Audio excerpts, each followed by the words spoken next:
আসসালামু আলাইকুম সুপ্রিয় শিক্ষার্থীরা, সকলে কেমন আছো? আশা করি ভালো আছো। এইচএসসি পরীক্ষা 2024 প্রসঙ্গে কথা বলবো। দেখতে দেখতে কিন্তু তোমাদের পরীক্ষা অনেক দিন পিছিয়েছে, সেই কয়দিন পিছিয়েছে সেই প্রসঙ্গে আজকে কথা বলবো। আর শিক্ষার্থীরা অলরেডি বিবৃতি প্রকাশ করেছে এইচএসসি 2024 যারা পরীক্ষা দিবে। তো মূল টপিকে চলে যাব। যারা এখনো নতুন অবশ্যই চ্যানেলটি সাবস্ক্রাইব করে পাশে থাকা বেল আইকনটি বাজিয়ে দাও। যারা ফেসবুক পেজ থেকে দেখতেছো অবশ্যই ফলো দিয়ে লাইক দিবা, কারণ একটি লাইক আমাকে নতুন আপডেট দিতে উৎসাহিত করে।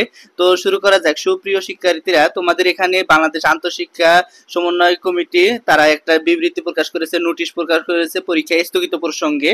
আগামী 4/8/2024 তারিখ থেকে অনুষ্ঠিতব্য সকল পরীক্ষা শিক্ষা বোর্ডের এইচএসসি ও সমমান পরীক্ষা 2024 স্থগিত এবং আগামী 11 তারিখ থেকে নতুন সময়সূচি অনুযায়ী পরীক্ষা শুরু হবে। উপযুক্ত বিষয়ের পরিপ্রেক্ষিতে জানানো যাচ্ছে, অনিবার্য কারণবশত আগামী 4 তারিখ থেকে অনুষ্ঠিতব্য সকল শিক্ষা বোর্ডের পরীক্ষাসমূহ স্থগিত করা হলো। সকল শিক্ষা বোর্ডের স্থগিত পরীক্ষাসমূহ আগামী 11/8/2024 তারিখ থেকে নতুন সময়সূচি অনুযায়ী শুরু হবে। আর স্থগিতকৃত এই পরীক্ষাসমূহের নতুন সময়সূচি বিজ্ঞপ্তির মাধ্যমে পরবর্তীতে জানিয়ে দেওয়া হবে। এখান থেকে সঠিকভাবে বুঝতে পারতেছো, তোমাদের 4 তারিখ থেকে যতগুলা পরীক্ষা আছে 11 তারিখ পর্যন্ত সকল পরীক্ষা স্থগিত করেছে বোর্ড কর্তৃপক্ষ।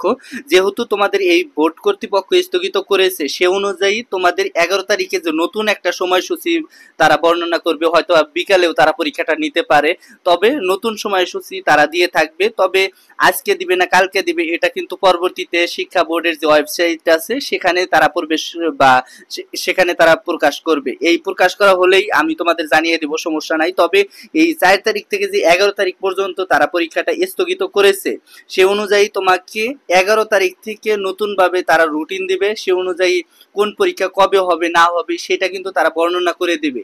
সে অনুযায়ী তোমাকে প্রস্তুতি নিতে হবে। এখন তোমার উদ্দেশ্য হচ্ছে যে সাবজেক্টে তুমি দুর্বল আছো সেই সাবজেক্টের প্রস্তুতি নেওয়া। এখন রুটিন দেওয়া আগ পর্যন্ত তুমি কিন্তু প্রস্তুতি নিতে পারতেছো না যে আমার ওই সাবজেক্ট পরীক্ষা হবে, আমি ওই সাবজেক্টের পরীক্ষার প্রস্তুতি নেই। এদিকে এইচএসসি 2024 শিক্ষার্থীদের পক্ষ হতে বিবৃতি প্রকাশ করেছে যে এইচএসসি পরীক্ষার্থীরা এই মর্মে বিবৃতি দিচ্ছি যে যতক্ষণ পর্যন্ত না এইচএসসি শিক্ষার্থী সহ অন্যায়ভাবে যাদেরকে গ্রেপ্তার করে রাখা হয়েছে তাদের মুক্তি না দেওয়া হয়, সে পর্যন্ত কোনো এইচএসসি পরীক্ষার্থী পরীক্ষায় অংশগ্রহণ করব না। এটা কিন্তু শিক্ষার্থীরা একটা বিবৃতি প্রকাশ করেছে। এখন 11 তারিখে পরীক্ষা হবে না হবে এটাও কিন্তু নির্ভর করতেছে সম্পূর্ণ শিক্ষকের উপর বা শিক্ষার্থীদের উপর। এখন শিক্ষার্থীরা চাইলে তারা পরীক্ষায় অংশগ্রহণ করতে পারে।